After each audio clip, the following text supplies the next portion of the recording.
Salut tout le monde, bienvenue pour une nouvelle vidéo sur Gothic Sailing. Tell me pretty lies, look me in the face, tell me that you love me, even if it's fake. Aujourd'hui, je vais vous raconter ce que je considère comme le moment le plus intense sur un Vendée Globe. Un acte de bravoure qui, même si je n'étais pas là en 1996, m'a énormément marqué, le naufrage de Raphaël Dinelli.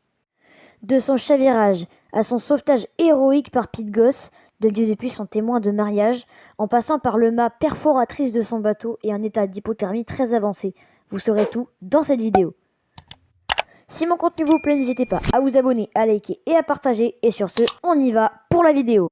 Avant de commencer sur le sujet, petit point actu sailing. Comme vous le savez peut-être, la solo Maître Coq se joue actuellement en baie des Sables d'Olonne. La course qui démarrait lundi a vu le Britannique Alan Roberts sur 6-4 service s'imposer sur la première manche au finish devant le Français Pierre Quiroga sur Skipper Massif 2019.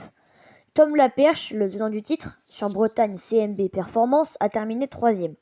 Le deuxième bateau du groupe Massif 2020, skippé par Erwan Le Draoulec, a terminé 5e, alors que la légende Vincent Rioux, qui signe son retour en circuit solitaire, termine 23e sur 29 sur son Cap Mark IV. La deuxième manche a vu un autre étranger, un Suisse cette fois-ci, Nils Palmieri, sur Teamwork, faire sa loi sur une deuxième étape raccourcie faute de vent. Tom Laperche a fini 2e devant Martin Le Pape sur Gardons la Vue. Le grand perdant de cette deuxième manche est Groupe Massif, car Le Draoulec a terminé 8e et Quiroga 20e. Vincent Rioux a terminé 26e. À l'heure où je vous parle, la grande course est partie il y a un jour et pour l'instant c'est Quiroga qui mène la danse sur son Massif 2019, suivi par le groupe SNEF de Xavier Macaire et le Braille Scola de Gildas Maé. Marc Malaret et son cherche sponsor ont fait demi-tour vers les Sables d'Olonne, mais je n'en sais pas plus sur les causes de son retour. Allez, c'est parti, on rentre dans le vif du sujet.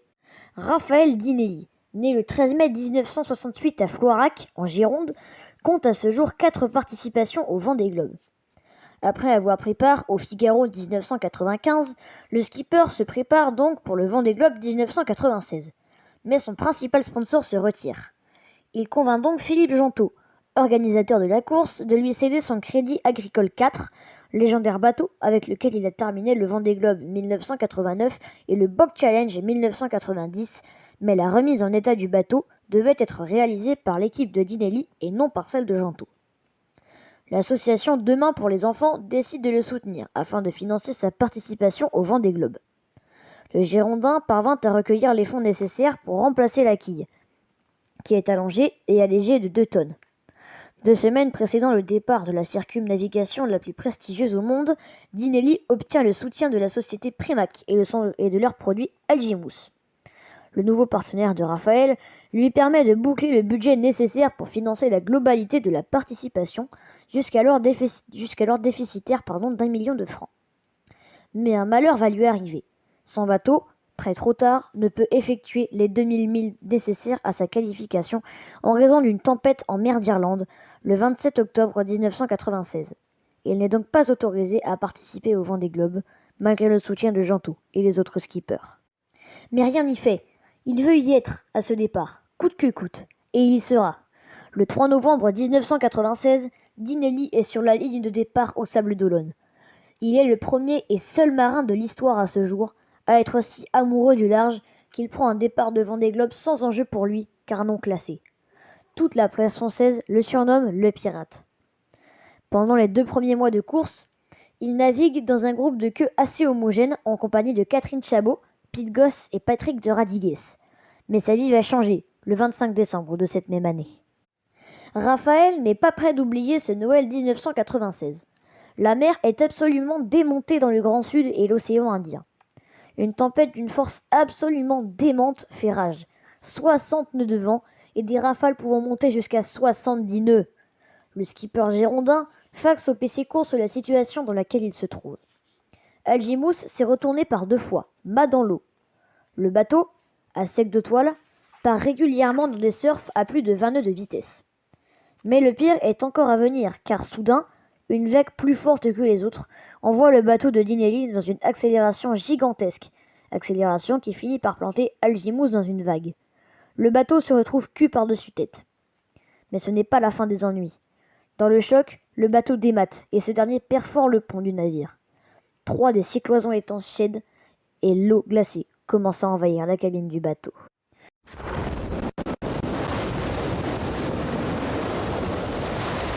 The waves is more 15 meters.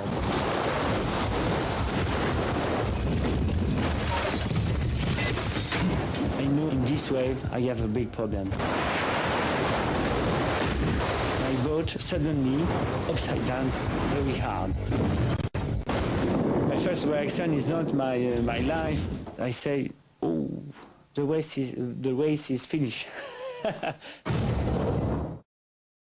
Le skipper n'a plus qu'une seule chose à faire, enfiler sa combinaison de survie et quitter au plus vite le bateau, qui devient une épave.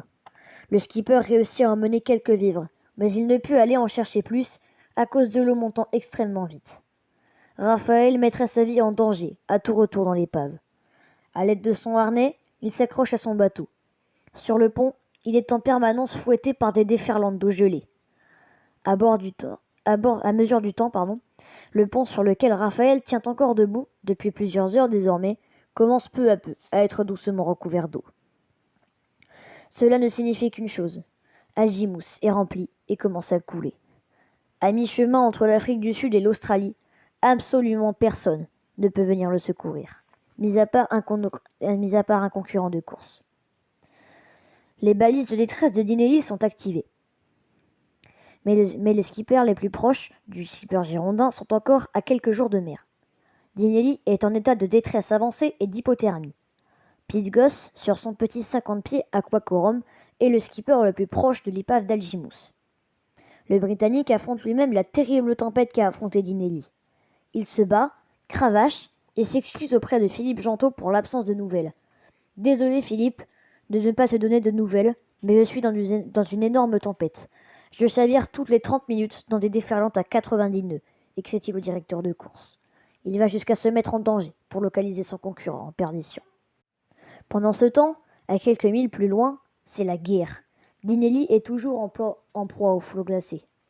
Le 26 décembre à 20h, un avion de la marine australienne survole l'épave et largue 2 canots de sauvetage. Problème, pas de vivres à bord.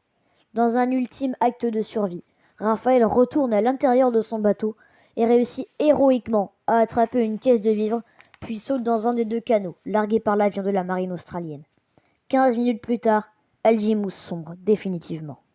C'est ce même avion qui guida Pete Goss dans l'océan vers le naufragé. Son petit 50 pieds Aquacorum valdingue entre les vagues, Dinelli est dans un état critique d'hypothermie et son bateau est au fond de l'océan Indien. Raphaël, dans son radeau de fortune, est assoiffé, affamé et dans un état extrêmement avancé d'hypothermie. C'est alors que Pete le repère dans un radeau, qui dérive vers son bateau. Le skipper anglais hisse le girondin sur son bateau. Après 45 heures de combat sur le pont de son bateau et 36 heures de dérive dans son petit bib, quasiment sans vivre, Dinelli est en sécurité sur le navire de Pete Goss. Le constat est désastreux. Le skipper d'Algimous est en manque de nourriture, d'eau et en état d'hypothermie si avancé qu'il est au bord de l'arrêt cardiaque. Pete Goss suit à la lettre les indications de Jean-Yves Chauve, indéboulonnable médecin de la course, lui ôter ses vêtements et le réchauffer, corps à corps, dans le duvet, pendant une 12aine d'heures. L'Anglais lui a fait voir du thé chaud à la pipette, car Dinelli n'a même plus la force de tenir une tasse tant il est hypothermisé. Pendant 12 jours de lente navigation, les 2 compagnons font route ensemble vers le port de Hobart, en Australie, où le Benjamin de la course est pris en charge. Pete Goss, de son côté, reprend la mer et termine cette 3e édition du Vendée Globe, à la 5e place. Cette 3e édition sera également marquée par les chavirages de Thierry Dubois et Tony Bullimore, et surtout la disparition de Jerry Roos. Pete Goss et Raphaël Dinelli sont devenus inséparables. Lorsque Raphaël Dinelli fait sa demande en mariage à sa compagne, elle répond « Oui, si Pete est notre témoin ». Pete Goss est donc devenu témoin de mariage des époux Dinelli lors de cet été 1997. Les 2 hommes terminent 5e de la Transat Jacques Vabre 1997 sur BMW Performance. De son côté, Dinelli reparticipera par 3 fois au Vendée Globe. En décembre 1987, Raphaël Dinelli s'associe à Sodebo et le cabinet d'architectes de Jean-Marie Finot et Pascal Conque pour concevoir un 60 pieds pour le Vendée Globe 2000. L'innovation de Sodebo est un mât L basculant. Il est mis à l'eau en septembre 1998, tout juste quelques semaines avant le début de la Route du Rhum. Dinelli termine 3e en classe monocoque. Cependant, la collaboration avec Sodebo se passe mal et un terme y est mis en février 1999.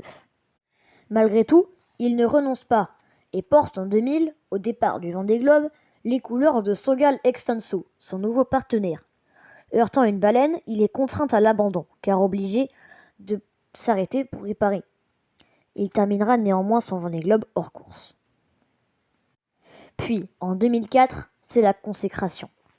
Après tant d'années de galère, Dinelli réalise enfin son rêve le plus cher, boucler le Vendée Globe en course.